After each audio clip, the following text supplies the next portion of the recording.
The restaurant wasn't full, not even close. 4 empty tables lined the front windows, the linen freshly pressed, cutlery glinting under the soft daylight. And yet, when Clara Williams walked in, elegant, composed, and carrying nothing but a small leather purse, the young waitress behind the podium barely looked up before cutting her off. "Do you have a reservation?" she asked, arms folded. Clara gave a soft smile. "Yes, under Williams, table for 1. The waitress glanced at the iPad, tapped something, then looked up again, her expression already twisting. "Yeah, we're booked solid." Clara paused. "But I have a confirmation, 12:15. The girl didn't blink. "Must have been canceled. You'll have to leave." Clara gently reached into her purse, pulled out her phone. "I can show you, ma'am," the waitress said louder now, leaning slightly forward, her voice turning sharp. "We don't serve people like you here. Try the cafe next door." For a moment, the whole room stiffened. A couple near the back shifted in their seats. The bartender, cleaning a glass, froze mid-polish. Clara didn't raise her voice. She didn't ask for the manager. She simply stood there, still and composed, her eyes locked on the girls with a kind of quiet dignity that made the silence even heavier. Then she stepped outside, sat on the bench near the front door, and pulled out her phone. One message, one line, one name, and less than 10 minutes later, the mayor would walk through that same door, point directly at the woman who had just humiliated his mother, and change everything. Before we continue, let us know where you're watching from in the comments. And if you believe real power never needs to shout, tap like and stay with us. Because this story, it's far from over. 20 minutes earlier, the morning had unfolded like any other. Clara stood in front of her mirror, adjusting the pearl earrings her son had given her years ago. They weren't flashy, just simple, elegant, like everything she chose to wear. A soft blue blouse, tailored slacks, low black heels, and a neatly folded reservation printout tucked in her handbag. There was no chauffeur, no entourage, just the quiet hum of a city morning and the soft click of her heels as she stepped out of the car that dropped her near the corner. She'd picked this restaurant deliberately, a spot she hadn't been to in years. The food wasn't exceptional, but it was where she used to bring Elijah when he was in high school, long before he ever imagined City Hall, back when they split a single entree and laughed about the names on the wine list. She was early, as always. The breeze was soft, her posture tall. She walked with the kind of unshakable calm that comes only from years of surviving rooms where she wasn't supposed to speak, let alone lead. As she neared the glass door, she caught a brief reflection of herself, aging but graceful, composed, aware. She knew what to expect. She always knew. The door opened, a smile on her face, a polite greeting ready. But the moment she stepped inside, she felt it. The shift in air, the stiffness behind the hostess's smile, the way the waitress glanced her up and down like she didn't match the decor. Clara noticed everything. And still, she stood there, shoulders straight, voice gentle, refusing to shrink just to make the moment easier. Because today wasn't about food. It was about something much older, about holding space where others had tried to erase her. She wasn't surprised when they denied her, only disappointed it was still happening. Clara's smile didn't falter when the waitress dismissed her.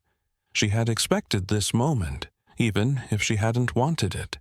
The restaurant wasn't busy, not by any stretch, but the look on Ashley's face told a different story. The young woman didn't even glance at the iPad before she waved her hand dismissively, as if Clara's presence were an inconvenience to be managed. "I'm afraid we're booked solid," Ashley said, her tone cold but polished. Clara stood there, her back straight, trying to meet the young woman's eyes. "But I have a 12:15 reservation," she said, her voice steady, showing the printout from her bag. Ashley didn't look at it. "Must have been canceled," she said, flicking her wrist as though Clara's claim was unimportant. Clara's eyes flickered toward the nearby tables. They were empty, half a dozen seats waiting to be filled. Yet Ashley still made no effort to move. "I'm afraid you'll need to leave," she added, her words clipped, dismissive. Clara paused, her breath even, then took a step back, calmly folding her arms at her side. "I've been waiting for a while, and I have the confirmation. Can I speak with the manager?" she asked, the polite request holding more weight than the waitress realized. But Ashley didn't move. Instead, her voice grew louder, as if speaking over Clara's presence, casting her away like an inconvenience. "No, you can't. You can't afford this place. Maybe the cafe next door will take you." There was a beat of silence. Clara's gaze didn't waver, and neither did her posture. She wasn't angry. She wasn't even surprised. She simply looked at the woman who seemed so comfortable in her assumptions and said nothing. Because sometimes silence is the only way to show that no words will ever be enough to lower your worth. Clara turned slowly and walked toward the door. She stepped outside, her heels clicking softly against the pavement, as the crowd inside remained oblivious to what had just happened. Outside, Clara took a moment. Just one. She didn't raise her voice, didn't make a scene. She just pulled out her phone, typed a single message, and sent it to her son, Elijah. 3 words that would change everything. "I'm outside. Come." Clara sat on the bench just outside the entrance, her hands folded neatly in her lap, her phone resting beside her. She didn't check the time. She didn't look back through the window. She simply waited, like she had waited many times before. At bank counters, in lobby chairs, outside offices where her presence had been questioned before her name was ever spoken. The sting wasn't new. It never really left. But what made it different this time wasn't the waitress, or the tone, or even the insult. It was how effortlessly the disrespect came, how casual the dismissal was, as if Clara's dignity was disposable the moment she crossed the threshold. Inside, laughter drifted faintly through the glass. Clara didn't need to see who it came from. She already knew. Ashley's voice, sharp and mocking, carried just enough to be unmistakable. She really thought pearls meant something. She joked to the bartender, her words followed by a soft snort. Another server chimed in asking, did she seriously try to show a printout? The bartender laughed, not loudly, but enough to make the others feel comfortable joining in. None of them noticed the older couple in the corner booth exchange a glance. The man shifted uncomfortably. The woman looked down at her hands. Neither said a word. The room, once indifferent, began to lean into silence, not the kind that invites peace, but the kind that wraps around a space when something is deeply wrong.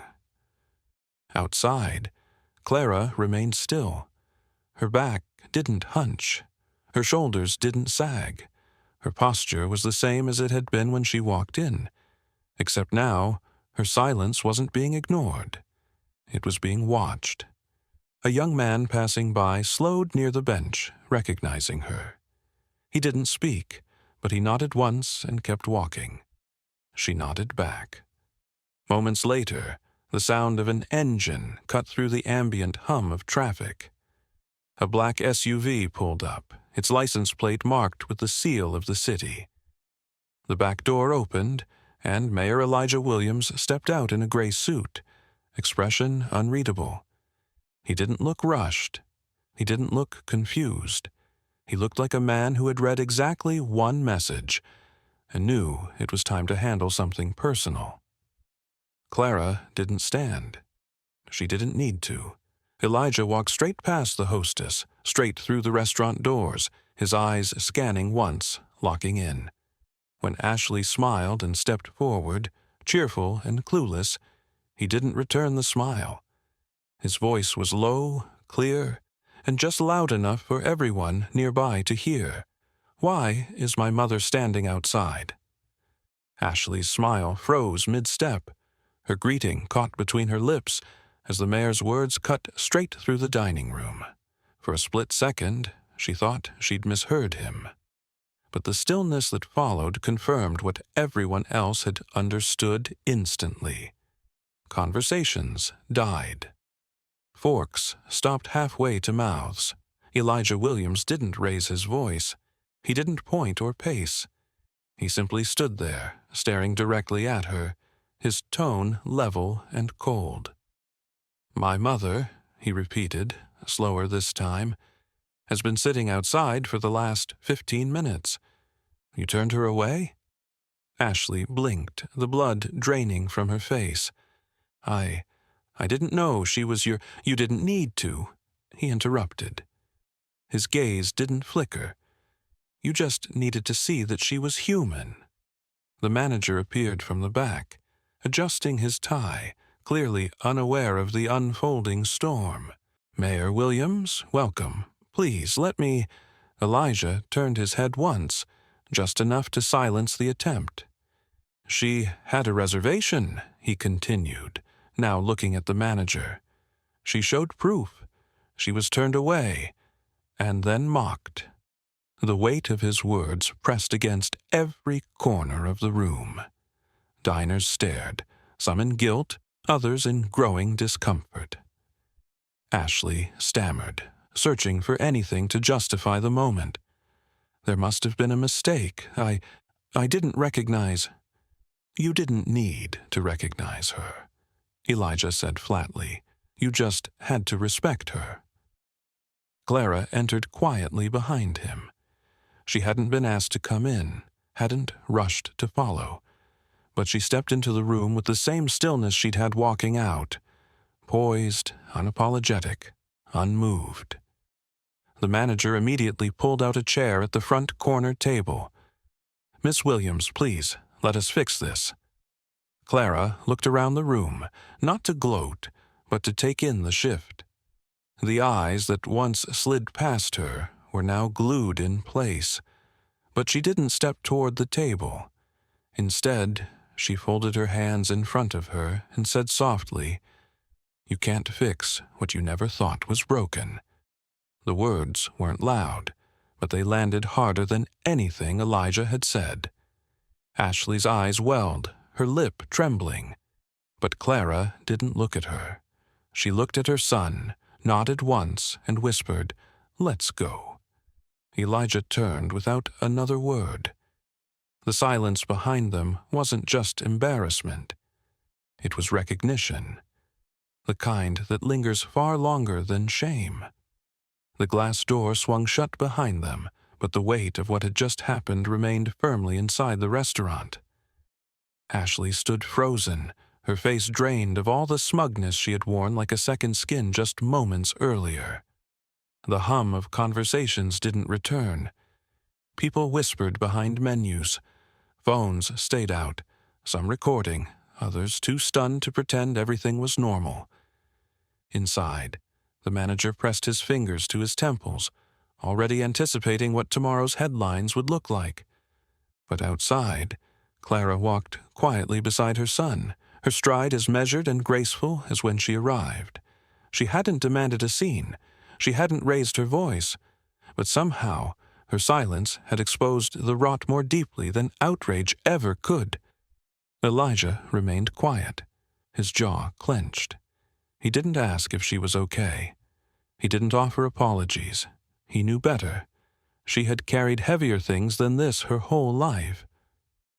At the car, she paused and placed a gentle hand on his sleeve. "I wasn't embarrassed," she said, her voice low but unwavering. "I was reminded." Elijah turned toward her, eyebrows tight with guilt. Reminded of what? She looked past him, toward the restaurant's facade now bathed in morning light. That they still don't see us, even when we walk in holding everything they claim to admire. Her voice wasn't bitter. It was honest, exhausted, heavy with the weight of 1,000 quiet moments just like this one. I didn't go there for them, she added, glancing up. I went because I deserved to be there, just like anyone else. Elijah nodded slowly, the fire in his chest replaced with something colder, deeper, resolve. He opened the car door for her, but before she stepped in, Clara turned back toward the building. Her eyes rested on the windows, the pressed tablecloths, the curated quiet behind the glass. She didn't smile. She didn't frown. She simply looked at it one last time, like someone who had outgrown a space she once believed would change.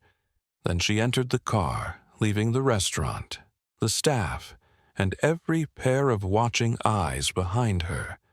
And without ever saying the words, she made it clear. She hadn't left defeated. She'd left as a mirror. And what they saw in their own reflection, that was their burden to carry. Long before the city called her Madam Mayor's mother, Clara Williams had built a life in the shadows of spaces that rarely gave her credit. She hadn't grown up with power, but with principle, raised by a housekeeper who worked 3 jobs and still insisted Clara read aloud every night, even if it meant staying up after the electricity was cut. Respect wasn't handed to her. It was something she learned to give herself, even when the world withheld it. She became a school teacher at 23, taught in underfunded classrooms with broken windows and too many students per desk. She was the kind of woman who brought snacks for the kids who didn't eat breakfast and slipped notes of encouragement into report cards no one at home would ever read. And when her husband died young, Clara didn't crumble. She taught her son to tie his tie, cook his own meals, and treat every janitor like they ran the building. She never talked about struggle, only structure. She taught Elijah how to listen more than speak, how to stand up without stepping on others, and how to never let someone else's smallness shrink your worth. Her strength was never loud. It lived in the way she handled rejection without flinching, in how she made space for herself in rooms that looked through her, and how she never let those moments become walls for her son.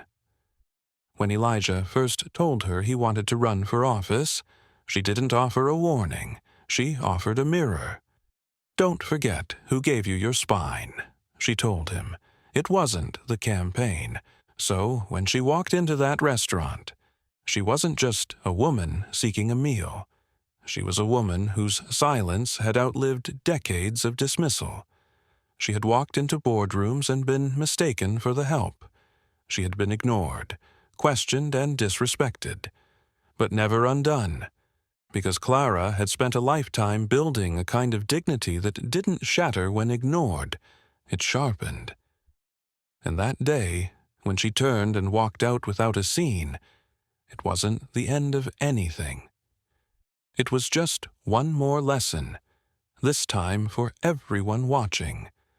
By the next morning, the video had already been watched over 2 million times. No captions were needed. The footage, grainy but clear, captured the moment Mayor Elijah Williams walked into the restaurant, asked why his mother had been left outside, and walked right back out. The camera had panned just enough to catch Clara's calm posture and the waitress's face draining of all color. That was all it took. Local news picked it up by noon, national networks by evening. Civil rights organizations called it a textbook case of racial bias cloaked in customer service. And just like that, a dining room full of whispers had turned into a storm the management couldn't ignore. The restaurant issued a public apology by the end of the week, calling it a deeply regrettable misunderstanding. but the word misunderstanding only fueled the outrage. Review pages flooded with one-star ratings. Former employees stepped forward anonymously, confirming what many already suspected, that profiling wasn't new there, just rarely caught. Meanwhile, Clara refused interviews. She declined podcast requests, editorial features, TV sit-downs. Her silence now made headlines. "The mother who didn't have to speak," read one editorial. Grace that cut deeper than outrage. The city council announced a new training initiative for hospitality businesses across the district. A quiet movement began, started by restaurant workers themselves, calling for a pledge of fair treatment and mandatory accountability protocols. Some mocked it. Others signed instantly. Through it all, Clara never issued a single statement. Her presence had already said everything. The one moment she did address publicly came 2 weeks later, at a local college panel, where she was asked what she thought should happen to the waitress. Clara paused only a moment before replying, "I don't want her fired. I want her educated. Because I don't need her to remember my name. I need her to never forget her own reflection that day." And with that, the conversation shifted again. From vengeance to growth. From outrage to impact. She hadn't just walked away from a restaurant. She'd walked the entire country into a conversation it couldn't avoid any longer. Weeks later, Clara sat at a quiet neighborhood cafe, not the kind with chandeliers or folded napkins, but the kind where the staff greeted her by name, and the coffee always came hot. She wasn't there to be seen. She wasn't trying to prove anything. She was just waiting for a group of young women, first-generation college students she mentored once a month. When they arrived, bright-eyed and full of nervous energy, Clara welcomed them with warmth, not authority. They didn't ask her about the restaurant. They asked about life, about strength, about how to handle being overlooked without letting it settle into their spirit. She told them the truth, that dignity isn't something the world hands you. It's something you decide to hold, even when others pretend it isn't there. One of the girls finally asked, "How did you stay so calm?" Clara smiled gently and stirred her tea. "Because I didn't walk in for their approval," she said. "I walked in knowing exactly who I was." The room was silent for a beat, not out of sadness, but reverence. Because there, in that small cafe far from flashing cameras and news vans, they saw it clearly. She had turned humiliation into a lesson, silence into a statement, and presence into protest. She didn't need headlines. She'd planted something deeper, an unshakable truth that would outlast outrage. A reminder that real power isn't loud. It's undeniable. And sometimes, the most radical act of all is walking back out the same way you walked in, unmoved, unbent, and fully whole. If you've ever been dismissed, ignored, or told without words that you didn't belong, drop your city in the comments, because someone out there needs to know they're not alone. And if Clara's story moved you, tap like, share this forward, and subscribe this channel. Because sometimes the most unforgettable voices are the ones that never had to raise themselves to be heard.